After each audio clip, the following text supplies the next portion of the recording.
called 3 Cheers for Mastery. Can you hold that so it doesn't fall over? This is from Atlas Games. It's a card game. It's very, I would say it's a take that card game. Does that make sense? Meaning like you screw over everybody that you're playing with, which is fun.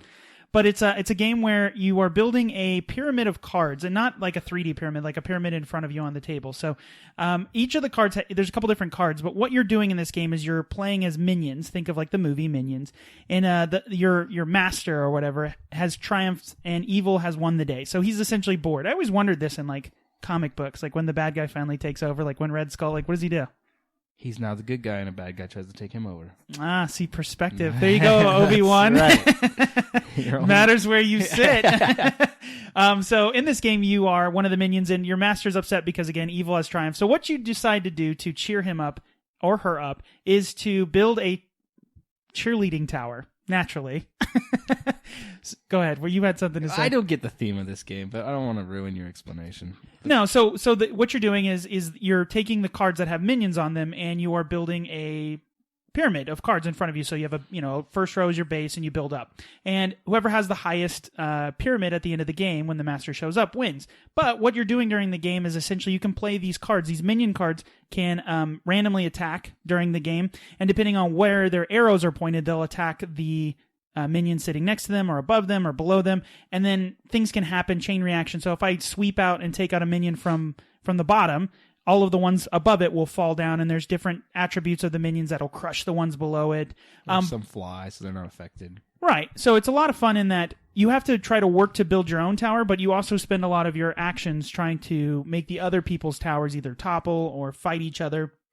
It's a lot of fun in that we definitely, the problem that we had in the game is like we immediately just start attacking each other and no one actually builds a tower. We're just all spending Except our the time. one person that we ignored. Yeah, that person always wins. Yeah, Alyssa always wins, my wife, because she doesn't attack anyone. We just attack each other. But what did you guys think of the game? Or anything else you want to talk about how to review, or how to play the game? Anything else you guys want to add?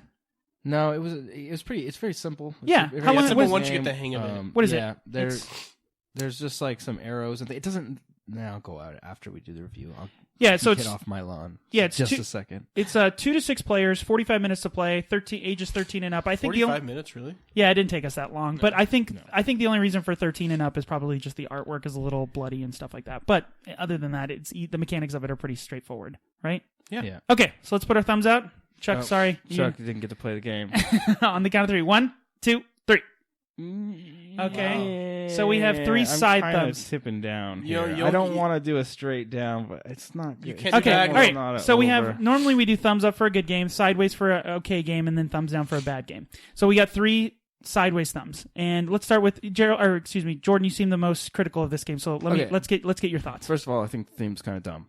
Because like you're building a cheerleading tower of monsters for no reason. It could have been anything. I don't know. It just kind of seems. I don't like think it's trying to be a theme. I think you could just have it be attack arrows. It could just be arrows that attack. Yeah, but it adds something. I guess I don't not think a lot. Do you think it's a distraction? It doesn't.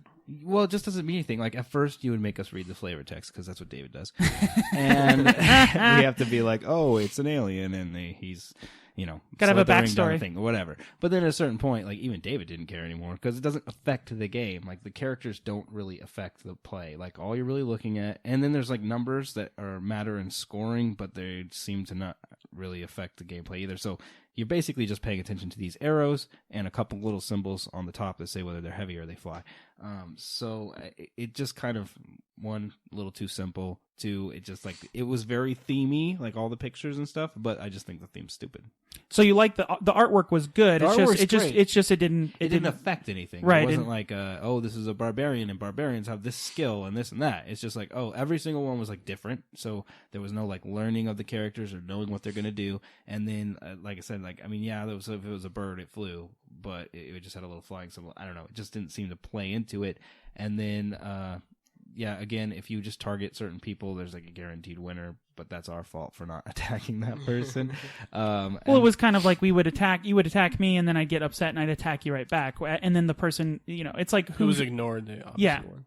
But so it wasn't a horrible game. It was, but because we have such a variety of games, to choose from and to play all the time, that kind of does play into the standard review, because it isn't a game. If you were like, of all these games to play, which one do you want to play? This one will be very low on my list. Okay, Gerald, your thoughts? Kind of the same stuff, Jordan. I like the unique artwork. I like how everyone is unique. And how many cards are there?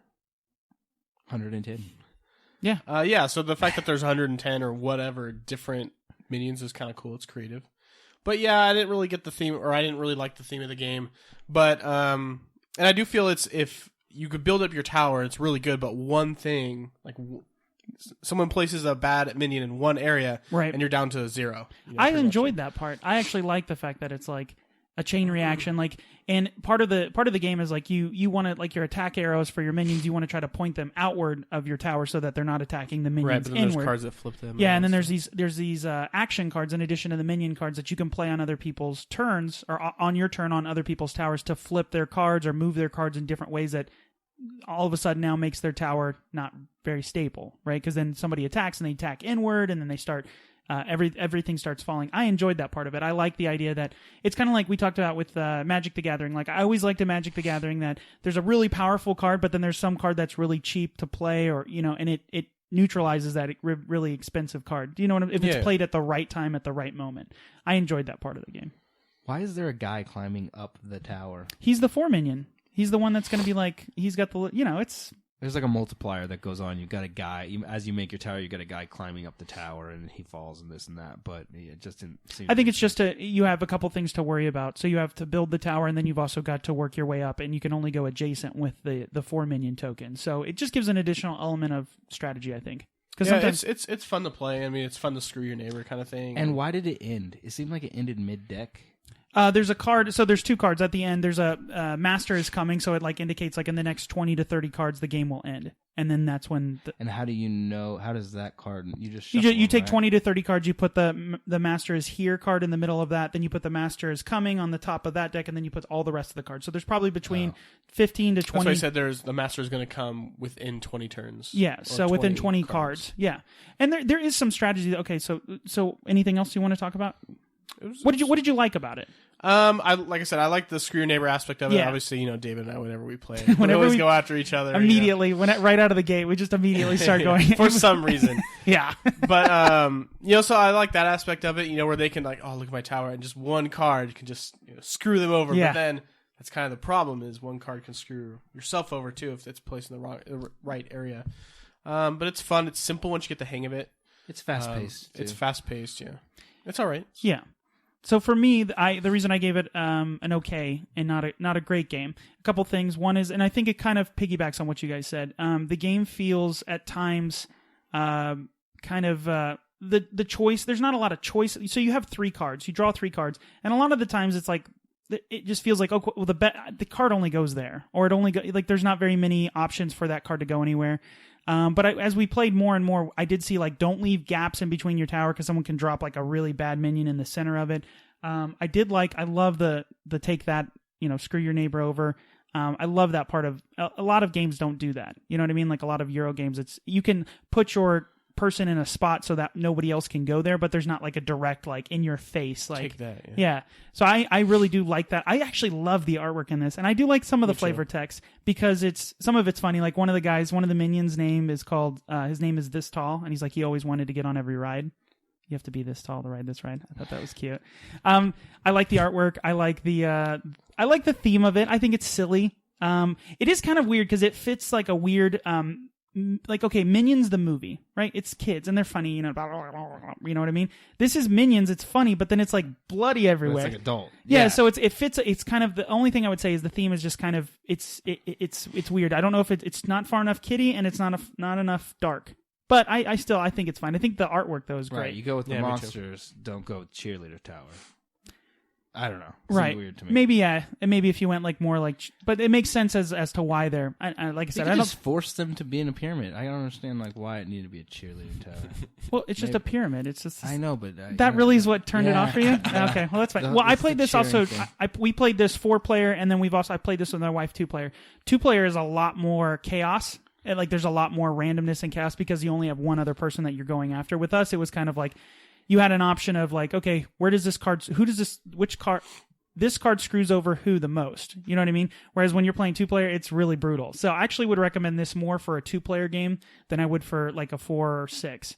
But yeah, overall, I think it's an okay game. I think it's probably about, I want to say, somewhere in the range of $20 to $30 on Amazon, so it's not a terribly expensive game. You know what is nice about the game? Yeah. It's small. Yes. So, like, when you're going somewhere, you could just grab this. You don't have to take, like, a huge Imperial Assault box Well, with all our 10 figures and expansions and Well, it's stuff. weird, too. A lot of board games, even with, like, card games like this, like, there's one that I'm thinking of right now called Machi Koro. It has almost the same amount of stuff in it, and the box is gigantic. And I know, it's like, it reminds me of potato chips. You know, you open up the bag of potato chips, it's a giant bag, and it's like... halfway down. Yeah. So I actually appreciate that they keep this size of it. So, overall... okay game, definitely worth trying. I think if you have a chance to try it, see if you like it. It's not as intense as some hardcore strategy games, so it's better for people who don't like those intense games, who don't have 6 hours to spend playing. Yeah. Whatever. Yeah,